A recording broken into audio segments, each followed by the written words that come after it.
famous around the world, please welcome the Fantastic Four. We'll face it together. As a family.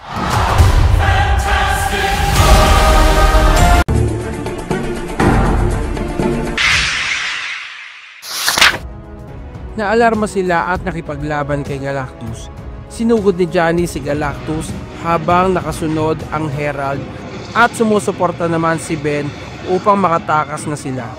Ngunit sa huli, hindi kinaya ng Herald ang force field ni Sue.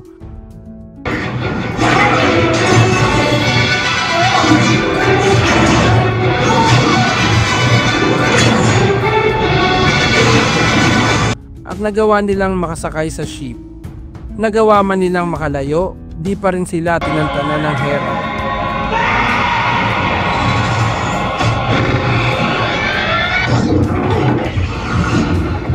Nagawa pa din silang masundan kahit nakapag-time jump na sila.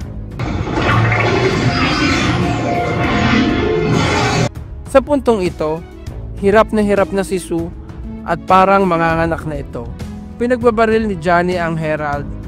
Subalit kahit nababali ng wormhole ang bawat tira, tinamaan pa din nila ito sa tulong ni Reed.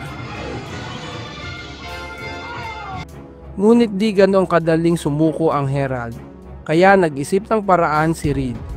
Delikado man, inilapit nila ang ship sa isang black hole. Lumapit sila sa bukana nito at ginawang invisible ni Sue ang buong spaceship, kahit hirap na ito.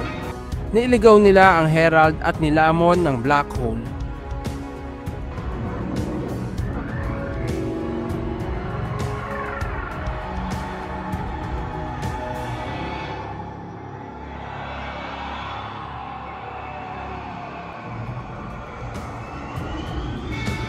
Ngayon, kailangan naman nilang baliin ang trajectory ng ship pabalik sa Earth habang hirap na nagdadrive si Ben at si Johnny.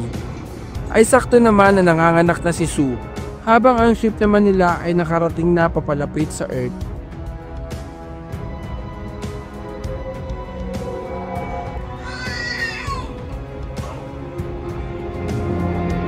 Pinangalanan nila ang sanggol na si Franklin.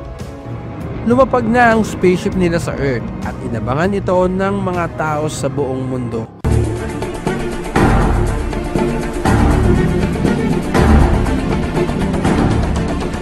Shorts!